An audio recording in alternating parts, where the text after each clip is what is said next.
This episode, we take you on a 200-mile, 3-island, 4-day sail on Kahakai with my mate Chris.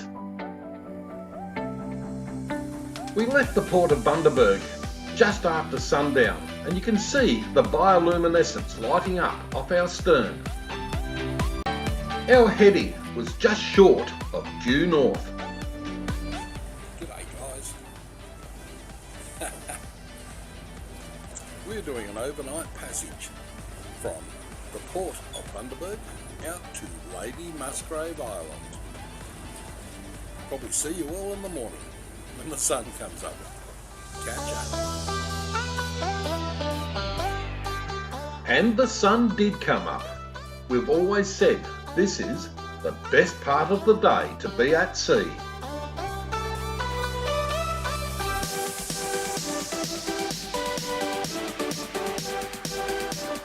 We deliberately slowed the boat right down, so when we enter the lagoon at Lady Musgrave, we have good light to see all of the nasty bommies that might get in the way. We ran a single lure just after sunup, and it wasn't in the water long, and a lovely Spanish mackerel jumped on. Land ho, as Lady Musgrave Island comes into view.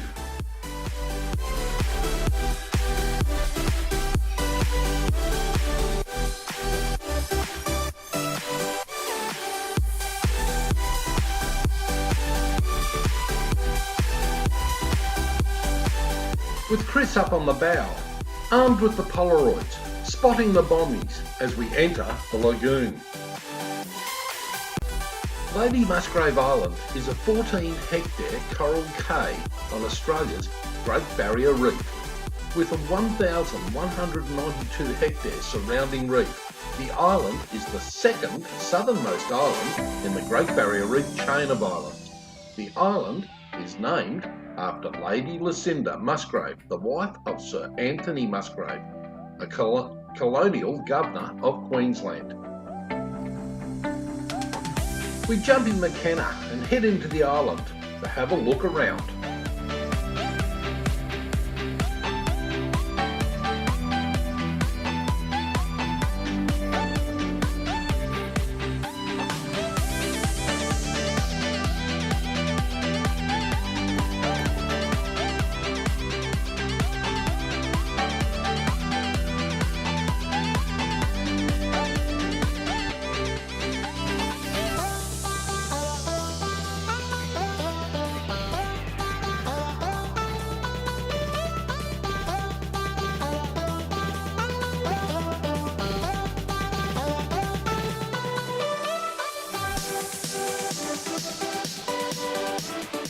As we walked around the island, we thought it a little odd to find this runabout, high and dry, sitting on the coral.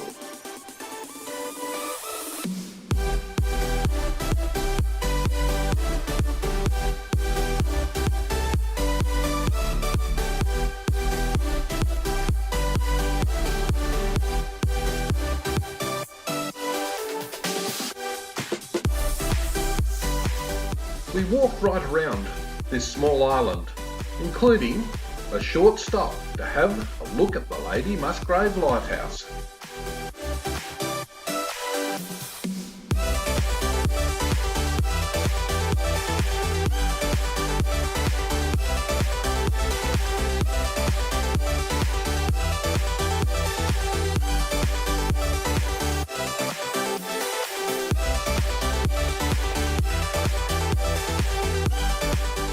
We also watched boatloads of tourists coming and going at the landing area inside the lagoon.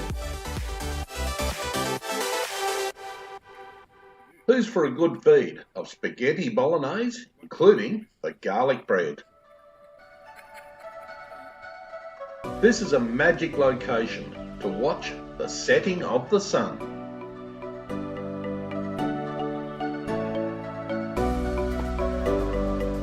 We turned on the underwater blue light to try and attract some fish.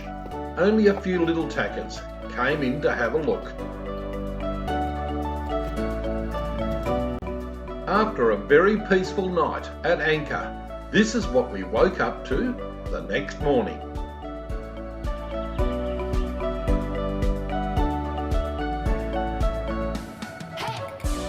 We only spent the one night at Lady Musgrave. It was time to move on.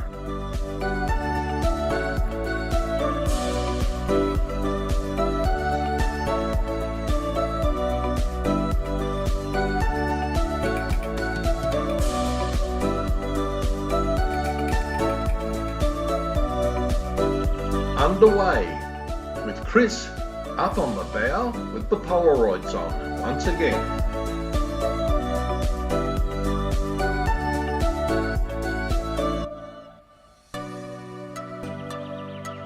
We head out through the very well marked pass that leads in and out of the lagoon.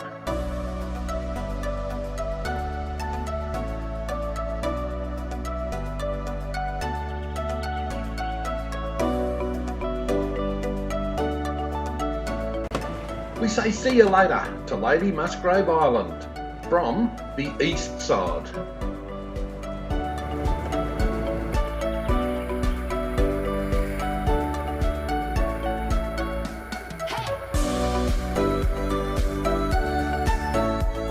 The next passage on this journey was a very short one, but we had to beat into the wind, so we made it a little bit longer than it initially was going to be.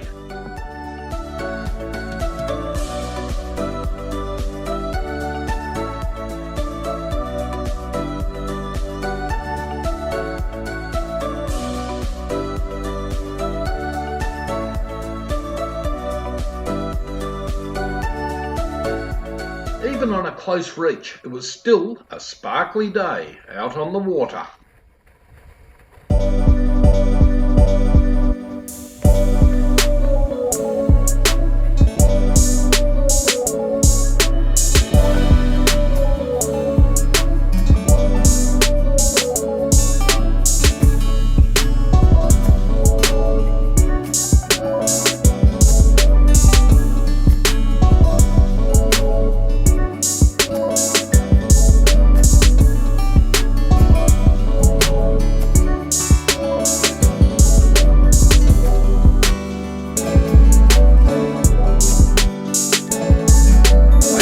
Oh, that would be Lady Elliot Island on the horizon. This is the first time that I've ever been to Lady Elliot on Anakan.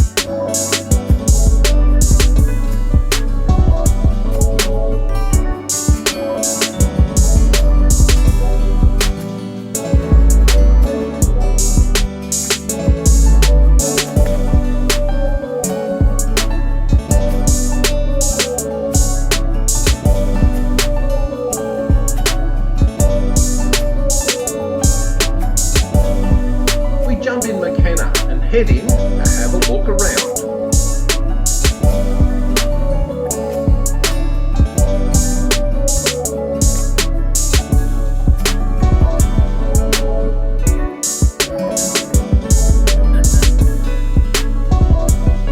The old lighthouse with the new one on the tower in the background.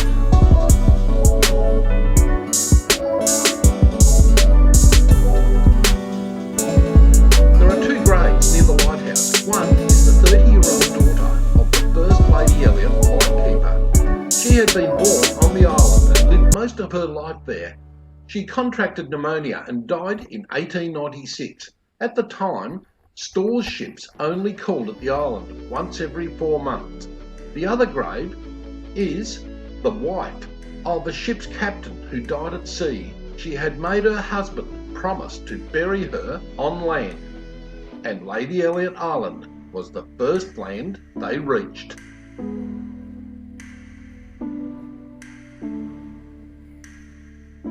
Another beautiful coral sea sunset, this one from the southernmost island in the Great Barrier Reef chain of islands.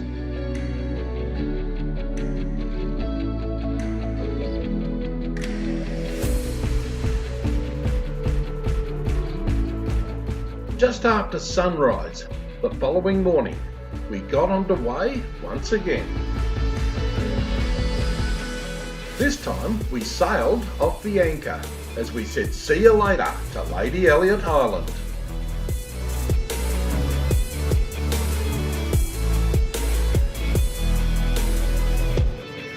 We had one lone dolphin come over to say hi and ride on our bow for quite some time.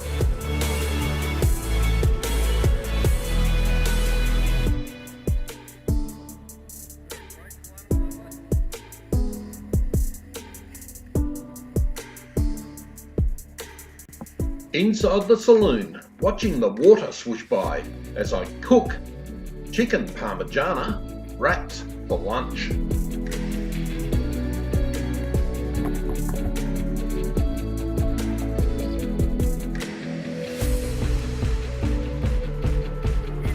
And the crew thought they were okay too. That good, we went back for seconds.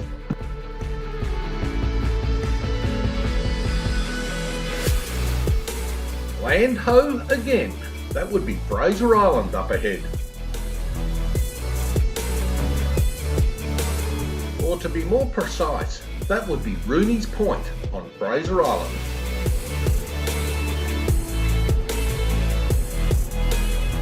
We head down the island and drop our anchor right in the middle of Platypus Bay.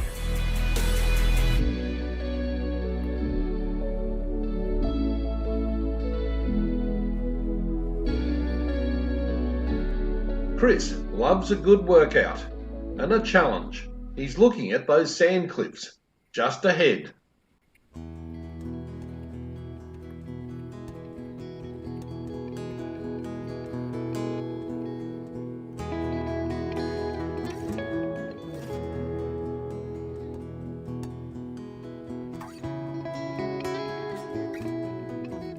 You only realise how steep these things are once you start the climb.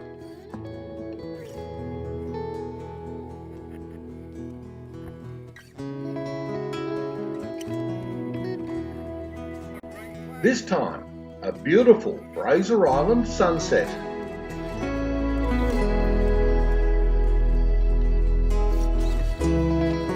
The next morning, we said see you later to Fraser Island as we sailed off the hook once again.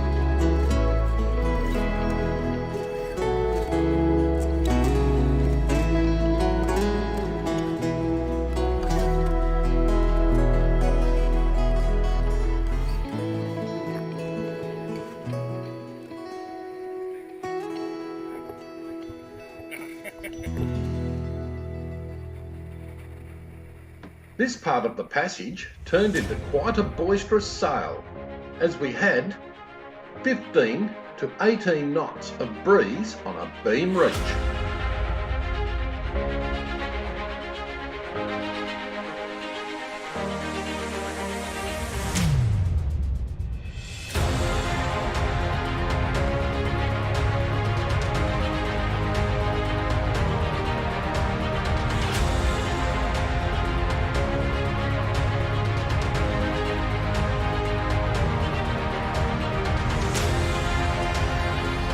In the flat waters of Harvey Bay, we watched our speed over the ground climb up from the 8s to the 9s into the 10 knots, which was quite good under those conditions.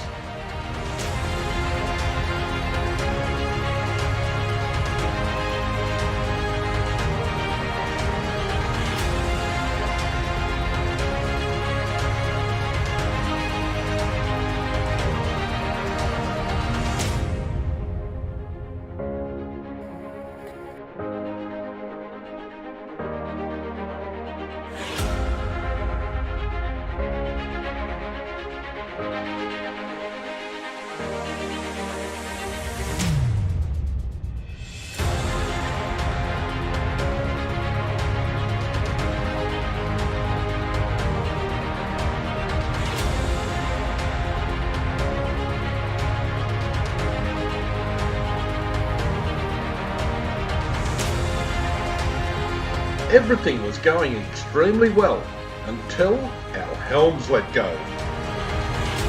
A quick look below, back into the garage, to find the rudder quadrant had broken away from our steering mechanism.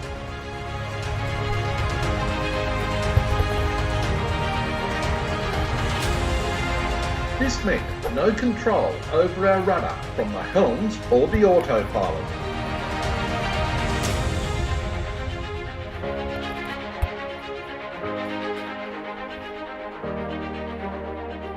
This left us with only one choice, was to break out the emergency tiller.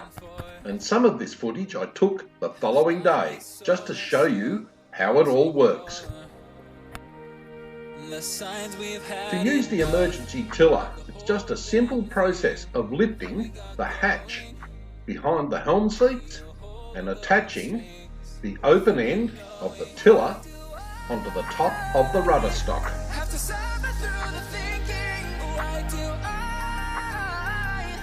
It all looked very easy and simple, but trust me, the amount of force that was on us, it was a really good workout.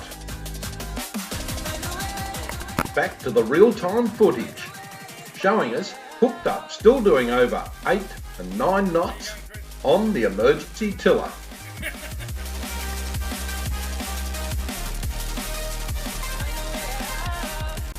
Chris said it was better than going to the gym.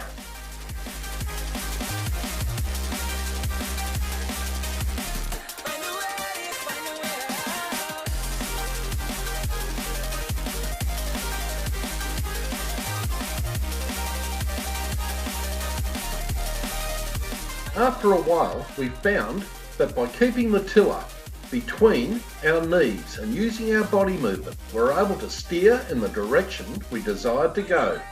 And Chris has finally got some phone signal, so he can contact his wife Caroline to organise his ride home. It's got me turned around. We thought we'd seen it all on this journey, but we found these two guys with a very wet dinghy over near the hole in the wall opposite the sugar wharf. And the offending part, the next day, removed, ready to be replaced. Our track, taken straight off safe TRX. We left Bundy, up to Lady Musgrave Island, then to Lady Elliot Island, and down to Fraser Island, and back to Bundy. Absolutely amazing, guys. You guys are all still here. You could knock me over with a feather. Hit the like and the subscribe, and we'll see you when the next video comes out. Catch up.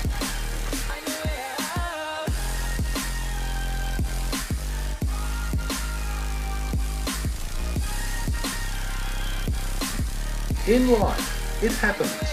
One day you wake up and find that you are in this place. You are in this place where everything feels right. Your heart is calm. Your soul is on fire. Your thoughts are positive. Your vision is clear. You are at peace with where you have been, at peace with what you have been through, at peace with where you are heading. A big cheer from us on Anacam.